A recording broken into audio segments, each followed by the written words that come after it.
I want to share with you this evening a little bit about myself, but it's to a very specific end. There's a trajectory to this. What you need to know about me is that my theology, my picture of God is informed by my experience. It's informed by my story. As a little boy, as far back as I can remember, I began to develop a kind of survival ritual that I would go through. I needed to survive. And so I would come home from school, like all boys do, with my lunch bag in one hand and whatever my school supplies were in the other hand. And I would walk up to the house that we lived in, and I would immediately begin to feel sick to my stomach. I'd look at the door, I'd walk up those 3 concrete steps, I'd throw my things there on the porch, and turn around and refuse to walk in that door. In fact, I don't think I can remember ever voluntarily going into that house. I would go straight into the front yard where there was a big tree, at least I thought it was big. I went and visited that neighborhood as an adult, and the tree wasn't as big as I thought it was, but it was higher than the house, and the first branch was so high that I had to, as a little boy, I strategically nailed 3 boards to the trunk so I could maneuver my little boy body up, grab the first branch, and start climbing. And I found a place at the top of this tree that was very comfortable. It was like a little cradle of 2 branches that I could just straddle and kind of lean back and just be there rather than in that house. And I would sit there in the tree, sometimes for hours, and I would just think. Actually, I don't think thinking is the right word at that point in my experience. I take that back. I was feeling. I would sit there and feel anger, hatred, as intense as you can imagine, because the things going on in that house were more than I could process. There was, of course, my mother, and she was incredible. I just adored her. She was beautiful. She was the only person in the world who could make me laugh. But then there was the guy called Daddy. And Daddy was the man who came home from work every evening, and he would begin to throw back the shots of vodka or Kessler's or Jack Daniels or whatever it was. My mom would come out into the front yard. She began to sense. She knew why I was in the tree. So she just let me stay there as long as she possibly could. She didn't even want to be in that house. But she would inevitably come out and she would call up into the tree, Ty, you need to come down. It's time for dinner, or you got to do your homework, or you need to clean your room. It's just time to come down. And I would slowly, reluctantly, I would come down. I would grab my things off the porch. I would go in the house and feel the tension of what was going to happen, because inevitably it would. I had 2 younger brothers, a younger sister. My mother had developed her own survival ritual. She was a perfectionist. Everything was in place. Everything was impeccable. The table was set for dinner every night. Beautifully set, everything in its place. This is what she was focusing on in order to process. And we would be called to the table, and 2 of us would sit on one side of the table, 2 on the other side, and Daddy would sit at one end of the table, and Mom would sit at the other end of the table. And one of the crazy things about that time in my life that stands out that I can remember as the oldest of the 4 children is I would literally communicate with my 2 younger brothers, and especially my sister. I had a very strong sense of protection for her as her older brother. and I would communicate with them with my eyes. I would look across the table and I would say with my eyes, don't have any accidents. Don't make any noise. Just eat. And inevitably, somebody would spill something, or the cutlery would hit the bowl or the plate and make a noise, or something wasn't exactly the way he wanted it to be, and he would just go into a rage. Sometimes he would just get up and leave the table, and we would just hear her screaming later in the night. Sometimes he'd just casually get up and take the whole table and turn it over and begin throwing things, smashing the dishes against the wall. My mom would inevitably tell us children to go to our room, and we would listen through the thin walls to the screaming, to the yelling, mostly screaming on her part. So I didn't want to come down from that tree. I adored her. She was my mom, and I couldn't bear to see her go through it again and again and again. But on this particular day, everything changed, because I followed my little ritual and I went to the porch and I threw my things there and I climbed up the tree, and this time my mom didn't wait and allow me to stay there as long as possible. This time she came straight out into the yard when she knew that I was home, and she, with a certain urgency in her tone, she called up into the tree and she said, "Ty," she said, "come down, come in the house, I need to talk to you." And then she said something that was completely foreign to me. "You need to come down before Charlie gets home," she said. Well, somehow I knew that was my dad, because I heard his friends call him Charlie, but we never called him Charlie, and she never called him Charlie when speaking to us about him. I became very nervous, but I didn't know why. I quickly came down, I went in the house. My mom led me into a back room that we children were never allowed in. It was a room where business transactions were conducted. It was a room in the house that had a lock on the door. And she led me in and she sat me down on the sofa and she pulled up a chair in front of me. And my mom looked at me and she put her young, pretty hands on my knees and she looked into my eyes and she said, "Ty, I need to tell you something. Your teacher said that you're not doing well at school, you're not even engaging, you're not doing anything. You're just sitting there, you're staring out the window, you're not even picking up your pencil." I didn't know what to say. I just looked at her. I felt bad. I didn't want to hurt her. But all day long, every day, all I could think about was her and what she was going through.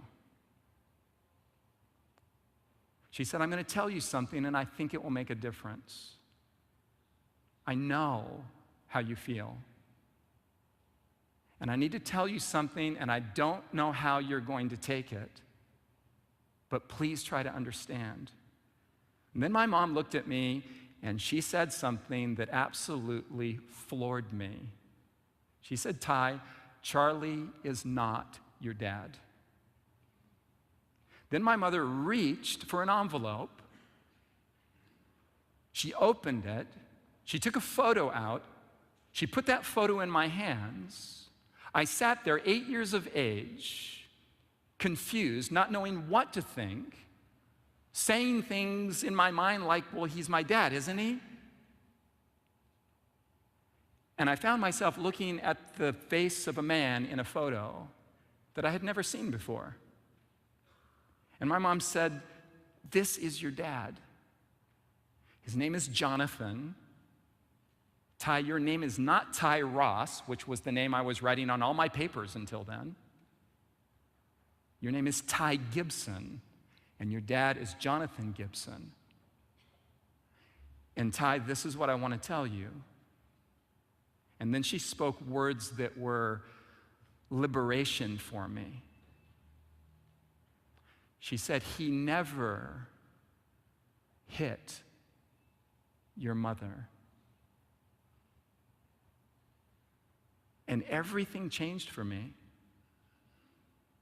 My dad, whoever he was, wherever he was, never hit my mother. I kept repeating it over and over again in my mind. Charlie came home that night from work. As he came in the house, there was a new boldness that came over the little boy. I walked up to him and I looked up into his big, ugly face. I'm telling you, it's true, he was ugly. And I said, "Your name is Charlie, and you're not my dad." He looked over at my mom, and he knew that she had told me. I won't go into the details except for to tell you that she received a beating one last time a few weeks later and worked up the courage finally to pile us 4 children in the car while he was passed out in a drunken stupor, and we drove off into the night, never to return again. Many years passed by now with this mother raising these 4 children in the inner city of Los Angeles, working 12, 15, 16 hours a day as a waitress, bringing the tips home and trying to provide for us. We hardly ever saw her, but I'll tell you what, I love that woman. And as the time went by, my little boy feelings began to grow up into thoughts. I began to have coherent ideas formulate in my mind. I began to feel that what was done was wrong. I didn't just love my mother. I felt an overwhelming sense of justice with regards to her. I knew what was being done to her was wrong. We didn't have a Bible in sight. The name of Jesus was never spoken in our home. I knew nothing about God. I'd never heard of the 10 Commandments. If you asked me if I had ever read the book of Genesis, I would tell you I've heard of the rock band Genesis. What's the book of Genesis? I don't know. That's how foreign religion was to our home. And yet I knew things. There were 2 things going on inside of me that defined my life at this point. 2 things. If you would have come to me and said, "Ty, what's going on inside of you? Define life." In all honesty, I'd have to say that life for me was 2 things. It was pain and it was love. That's what I knew. I knew that life was painful, and I knew that I loved my mom and that she should have never been treated like that. And as far as I knew, God was nowhere in sight. And yet he was there, stimulating inside of me this growing sense of the difference between good and evil, right and wrong. Just pain and love, that's all. And that pain and that love became for me a passageway for a series of questions that were haunting me through my teenage years. As time went by, my mom and my girlfriend at that time began to study the Bible. They brought it into the home. It was within our proximity. In fact, there's a guy, I don't even know if he's here. I think he used to be here on campus. He was a young pastor. His name was Joe Kidder, and that dude was in our home studying with my girlfriend when he was a young pastor.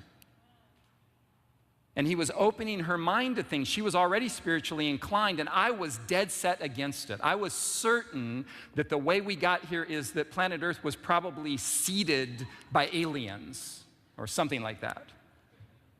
Probably I thought the evolutionary theory is true, and that's why we're all so brutal. Those were the kind of thoughts going through my head. And then finally, my mom came home one day, after attending meetings every night for what seemed to me like a really long time. And she announced to the family that she was now a Seventh-day Adventist Christian, and I think she even threw in the words born again. She was a born-again Seventh-day Adventist Christian. Google didn't exist yet, so we were looking for the dictionary. We're like, what is she? Never heard of any of it, but it became clear that this was going somewhere when she said, and we are all hereby vegetarians, and you will never watch TV again. I'll give you one guess. I'll give you one guess what church she was baptized into. Don't say it out loud. We were confused, but I loved her. She had my respect. She had my adoration. She had my heart. And now this other girl had my heart, and my mom and her were becoming good friends, and this Joe Kidder dude was in the mix. And they're studying the Bible, and I'm staying downstairs saying, this is just whack. This is crazy. Nobody could possibly believe any of this. And then my mom put a guy up to coming downstairs during their Bible studies to visit me. He was another youth pastor, and he knocked on my bedroom door. Nobody knocks on our house. I thought, what in the world? Who's that? So I opened the door, and here was this guy. I am not kidding you. He looked like Richie Cunningham from, that show. And I thought, whoever you are, you're probably connected with what's going on up there, and you're weird. I didn't want to engage with him, but he began to talk with me. I listened rudely. At the end of his spiel, I said, could you just not come back anymore? I'm not interested. I don't believe in God. In my mind, there were things going on. I couldn't wrap my head around the idea of the existence of a supreme being who would have the kinds of things I grew up with going on in the world. Well, he came again, and I determined for the first time in my life to tell somebody exactly what I thought. I didn't even know what I would say. I knew it was going to be mean, but I was going to tell him in an effort to get him never to come and talk with me again, because this was becoming a habit for him. So he came again, and I said, listen, I don't want to hear anything more. Yeah, my girlfriend is saying the same thing you're saying, and my mom is saying it, and I just don't believe it. I said, listen, 2 + 2 = 4, not 56. And this God is love idea that you guys are pushing does not match up with reality. It just doesn't. I told him, I said, I'm not even God, and I don't claim to love everybody like you say he does. But if I saw children dying of starvation, I'd max out my credit card to feed them. I'm not God, and I don't claim to love everybody like you say God does. But if I saw a man beating a woman, I'd intervene. So don't tell me that God loves people and at the same time has some kind of power that he's not using. Because in my mind, the way I was seeing it is that the idea of God, if it meant anything, equated to power. If you're God, you can get some stuff done if you want to.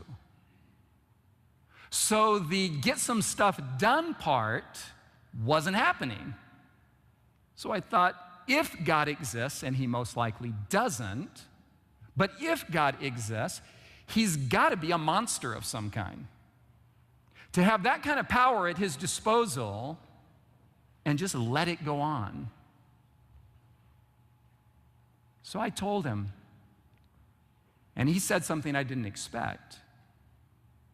Rather than giving me some kind of prepackaged religious answer, closing with "God said it, I believe it, that settles it for me," or something like that, he said, "I struggle with that too, and I don't get it."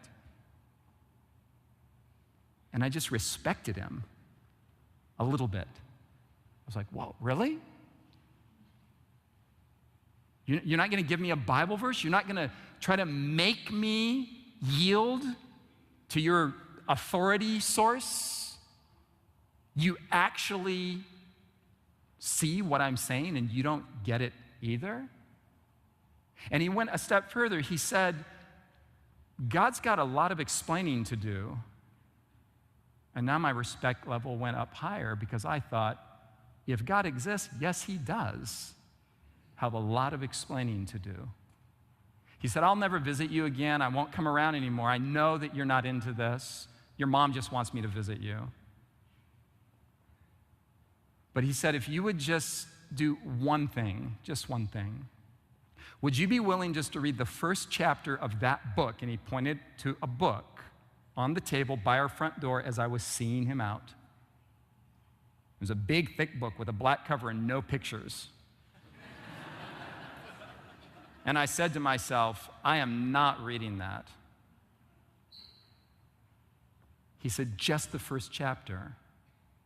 And there was an inspiration in that. Because if he would have said, "Would you read that book?" I never would have.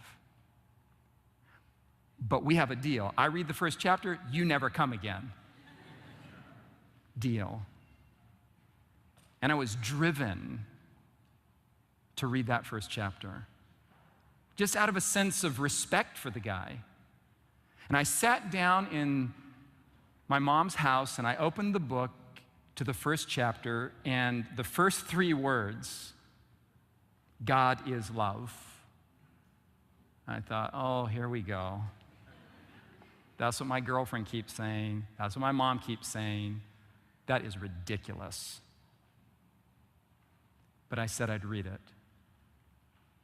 And so I did, and I kept reading, and I can tell you that I did not understand 80% of what I read in that chapter. The language was foreign to me. The vocabulary was religious. I had no idea what most of it meant, but something formulated in my mind. Very, very simple idea came clear before me, and it was basically this: that love necessitates freedom. And freedom is risky. That's it. In that chapter, basically, I was confronted with an angle, with an idea that I had never thought of before in my pondering of the pain and the love and the tension between the two that I was experiencing. Very simple idea, and it was this. I said to myself, wait a minute. It is possible to be in possession of a great deal of power, maybe even to be an all-powerful God, and to have a value system that favors love over power. It is possible for a God to exist and have a world like this on his hands and be a God who is good. And I began to realize that love by its very nature, after all, there was my mom and I loved her. And there was my girlfriend and I loved her.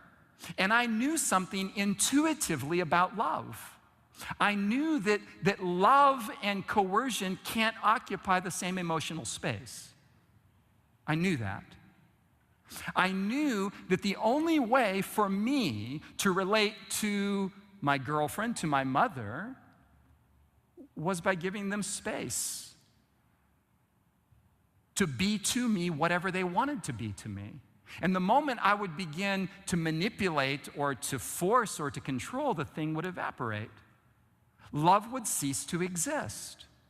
I mean, think about it this way. How many of you guys here, I can't see past about the 10th row there, but how many of you guys are single? Raise your hand if you're not married. Raise your hand if you're not married. I know you're not married, dude. Raise your hand. Okay? All right. So you're not married. Keep your hand up if you would like to be married. I mean, not like tomorrow or anything, but someday you would like to be married. Okay. Now, what would you think if I said to you, listen, I have the perfect formula for getting the girl.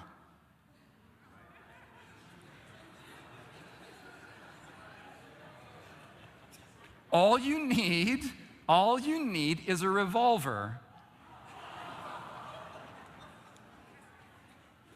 It's foolproof. You propose with a gun in your hand to her head. She will say yes. But here's the thing. The question will remain, does she love you?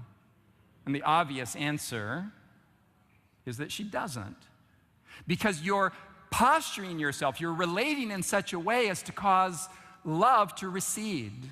The very potential for love is vanishing in that way of relating. I could point a gun out at this congregation tonight, and with an implement of force in my hand, I could tell you to stand up, and most of you would stand up. I would say sit down, and you would sit down. I would say, I really like French toast. Get on it. And you would start trying to get the ingredients to make French toast with a gun in my hand. But if I pointed the same gun at you and I said, stand up, sit down, everything's going fine. And in the next breath, I said, trust me. Go ahead, feel it. I want you right now to experience an overwhelming sense of loyalty toward me, or I will pull the trigger. Right now, I want you to feel affection for me and be my very best friend. Now! And the best you could do is lie to me. You would say, yes, I love you, I trust you, I'm loyal, don't shoot. But you'd be lying. Because, again, love and force are mutually exclusive and can't occupy the same space. And when this dawned on me, I sat there in amazement, and suddenly it was plausible that God could actually exist and be good and be all-powerful. All of that could coexist. For the first time, I went to my mom, to my girlfriend. I said, I get it. My mom said, you get what? I said, I'm whatever you are. I'm born again. I'm a Seventh-day Adventist Christian. She said, you are not.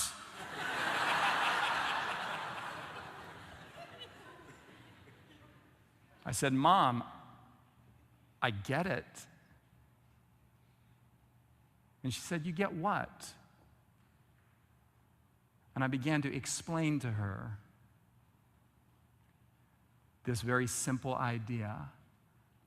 And she began to weep, and she said, there's no way you could understand that if you didn't really come in contact with the God that I love. She got it, now I got it. I married the girl. We've been married forever now. It's incredible. Anyways, I won't go on all the details, but here's the thing. Here's the thing. This is the part you don't want to miss. What I was sensing, what I was experiencing, I discovered later on is the question that lots of people down through the ages have been asking, and I didn't know it. And this meant something to me, and you'll see why in just a moment. Because this question of why there is suffering in the world if God exists and God is love is the only branch of theology that naturally occurs. Nobody comes out of the womb and grows up and intuitively wonders which day is the right day of worship. Nobody comes out of the womb saying, did Jesus have a pre-fall nature or a post-fall nature? Everybody comes out of the womb and either witnesses or experiences pain. And the question inevitably comes to the surface. So what's going on? Why are things like this? Well, Epicurus, 300 years before Christ, in what's called the Epicurean riddle, said, is God willing to prevent evil, but not able? Then he is not omnipotent. Is he able but not willing? Are you following his reasoning here? Then he is evil. Is he both able and willing? Then why does evil exist? And if he is neither able nor willing, that is to prevent evil, then why call him God?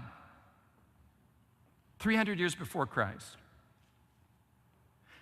He was looking at the suffering and the evil and the pain around him, and he was trying to make sense out of it. That's all. He was seeing what I was seeing, but he came short of seeing that the primary constituent of reality is love, not power. At least at this point in his reasoning process. I don't know where he went with it. Dude's dead. Can't ask him. Here's the thing. Epicurus is simply thinking, if God exists and he's all-powerful, evil wouldn't exist. But think about this for a minute. If love and not power is the primary construct of how life and reality is unfolding, then we could begin to wrap our minds around the fact that God is love, and because God is love, he values something above control. There's something God's after. There's something he's pursuing. There's something that Almighty God wants, and if you think about it, there's something that God, with all his omnipotence, wants, but even God can't get by means of force. God, with all his power, can't make me love him if I choose not to. That is the gravity of free will. And once that registers, things begin to make sense. George MacDonald, in my opinion, just one of the probably top 5 human beings that ever put pen to paper, intuitive theologian, said this: is power or love the making might of the universe? He who answers this question aright has the key to all righteous questions. He's essentially saying that reality is fundamentally governed by the exertion of power over or power under. He's saying that either God is operating on the premise of brute might, or God is operating on the premise of holding his power in reserve in favor of love as the primary force to get things done. And God got things done in my mom's experience. After all the pain she went through, she underwent this amazing healing right before my eyes. And then, without exerting any force or manipulation, God got into my heart and into my girlfriend's heart. And things began to happen in the way we think and the way we feel, and all of this voluntary adoration for God began to come up from within. And we found ourselves being changed from the inside out. And God pulled off all of that without any force, without any coercion. The Bible puts it this way: we love him, that is, we love God for one reason and one reason only, because he first loved us. This is one of the most profound sentences the human mind can process. This is telling us that God is operating on the premise of pursuing our hearts, that God, by love and love alone or not at all, is going to win the battle with evil. That there's one thing that God won't do. He won't cross the line to make me be something I don't want to be. Why? Because he's weak? No. Because he's powerful with a different kind of power. That sovereign God, in his sovereignty, chooses to hold omnipotence in reserve in favor of love. He's allowing me the dignity and the nobility of saying yes to him because I want to. Ellen White, oh man, this is amazing. This is probably Ellen White thinking at the highest level of brilliance that I've encountered in her writings, and this is amazing. In a single line: only by love is love awakened. That was the bottom line in her theology, by the way. We'll talk about that on another evening.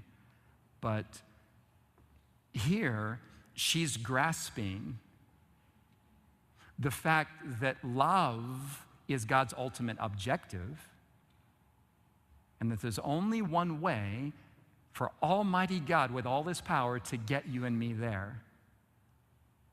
He's going to love you. He's going to love you. He's going to love me. He's going to love us to the nth degree of self-sacrifice. The door is open wide, and he's just over and over again through the gospel, through the providences of life, through every relationship that is beautiful and good and pure. Every time you encounter beauty of any kind, God is whispering through that beauty and telling you and me that there is an ultimate beauty to partake of. Every time you feel the surge of affection and passion in your heart for another human being, and you think, I could die for that person, the truth is being spoken at the deepest level. Every time you and I as human beings realize that we were made to love and be loved, the most grand and glorious truth of the universe is being told to us. That's who you are. That's who I am. As a little boy, I found refuge in that tree because the pain was more than I could bear. Well, I'll tell you this. God's love is so powerful and so healing that I actually feel like I just told you somebody else's story.